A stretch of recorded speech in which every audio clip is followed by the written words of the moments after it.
Assalamualaikum warahmatullahi taala wabarakatuh. Saya Siti Nurfazira binti Amar, nama matrik 060036. Assalamualaikum warahmatullahi wabarakatuh. Saya Wan Nur Najah binti Tun Tua, nombor matrik 060476. Assalamualaikum, saya Nur Hashim Matrius Muhammad, bernombor matrik 059881. Assalamualaikum warahmatullahi wabarakatuh. Saya Nashidah binti Mat Saleh, nombor matrik 059175.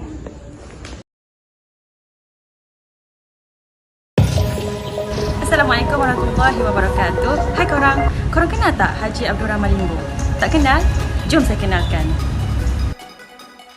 Biodata tokoh Haji Abdul Rahman Limbong. Nama sebenar beliau ialah Haji Abdul Rahman Limbong bin Haji Abdul Hamid bin Abdul Kadir. Beliau dilahirkan di Kampung Jongok Tong, Beladau Kolam, Kuala Terengganu pada tahun 1285 Hijrah bersamaan dengan 1868 Masihi.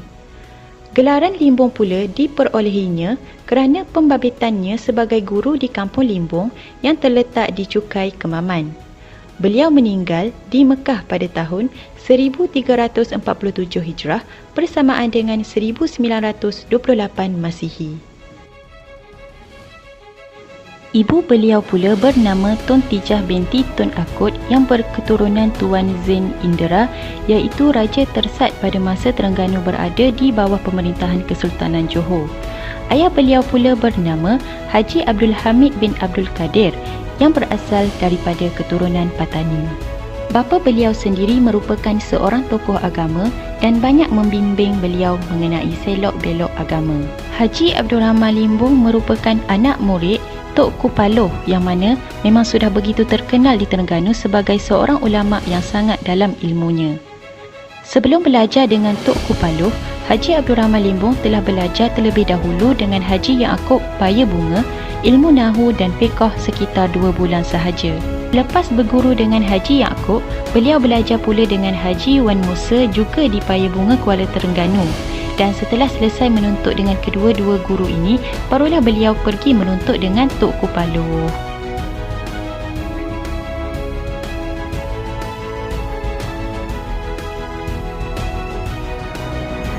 Penentangan di Terengganu adalah bertitik tolak daripada pelantikan penasihat British di Terengganu yang dilakukan melalui Perjanjian Terengganu-Britain pada 1919. Penasihat British yang dimaksudkan ialah J.L. Humphrey. Rentetan daripada pelantikan ini, banyak pembaharuan yang diperkenalkan di Terengganu. Antara pembaharuan tersebut termasuklah peraturan tanah yang dikeluarkan pada tahun 1921. Mengutik cukai daripada rakyat jelata, iaitu sebanyak 50 sen bagi tanah kampung yang telah diduduki dan 25 sen bagi tanah hutang yang belum diduduki lah untuk tebas-tebang negeri. Jadi orang kampung ni berpendapat selama ni mereka dah pernah bayar pun cukai, tak pernah bayar apa-apa pun. Sejak dia duduk Datuk Nenek moyang dulu tak pernah bayar cukai, tapi tiba-tiba hari ni dia kena bayar cukai. Ngapa begitu? Ada orang baru. Tidak hanya itu, pokok kayu yang berusia bawah 7 tahun juga tidak boleh ditebang sama sekali. Pembaharuan ini ternyata bukan sahaja bertentangan dengan amalan masyarakat tempatan, malah turut mendatangkan bibit-bibit perasaan tidak puas hati mereka terhadap kerajaan. Pada tahun 1923 pula, satu Undang-Undang Kawalan Binatang Buas diperkenalkan. Masyarakat tempatan tidak lagi boleh pergi berburu. Perkara ini membuatkan masyarakat tempatan tidak berpuas hati kerana mereka tidak lagi boleh memburu binatang liar di hutan. Bukan sekadar itu, peraturan pada tahun 1924 itu juga telah menetapkan bahawa pengambilan segala hasil dari hutan adalah perlu mendapat surat kebenaran kerajaan terlebih dahulu. Perasaan masyarakat tempatan semakin memuncak apabila pada tahun 1928 semakin banyak peraturan baru diperkenalkan oleh kerajaan kepada mereka. Perkara-perkara inilah yang telah membuatkan masyarakat tempatan tidak berpuas hati dengan pihak kerajaan, seterusnya mencetuskan penentangan dan kebangkitan di Terengganu. Dalam hal ini, dapat dilihat dengan jelas bahawa sumbangan Haji Abdul Rahman Limbong adalah dengan membela nasib golongan tani yang tertindas dengan peraturan yang diperkenalkan oleh pihak kerajaan.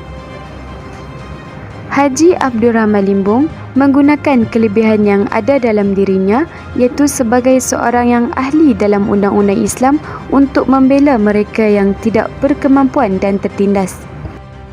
Haji Abdul Rahman Limbong terbabit secara langsung dalam penentangan yang berlaku pada tahun 1922.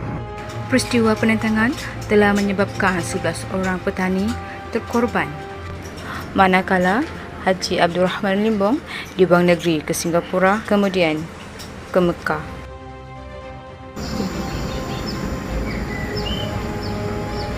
Di sini juga terletak 12 makam pejuang yang meninggal semasa turut bersama Haji Abdul Rahman Limbong dalam menentang dasar British yang diperkenalkan di Terengganu.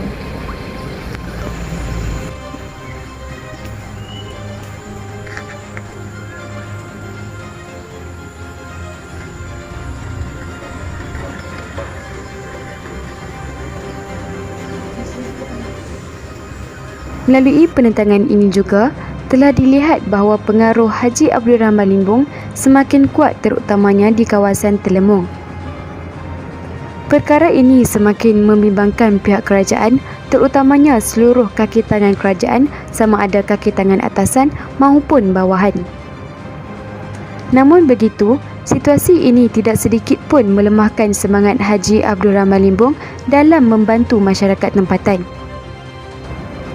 Dalam situasi ini, dapat dilihat Haji Abdul Rahman Limbong yang mempunyai pengaruh kuat serta dianggap sebagai pemimpin telah memberi sumbangan dalam membantu masyarakat tempatan yang tidak berkemampuan.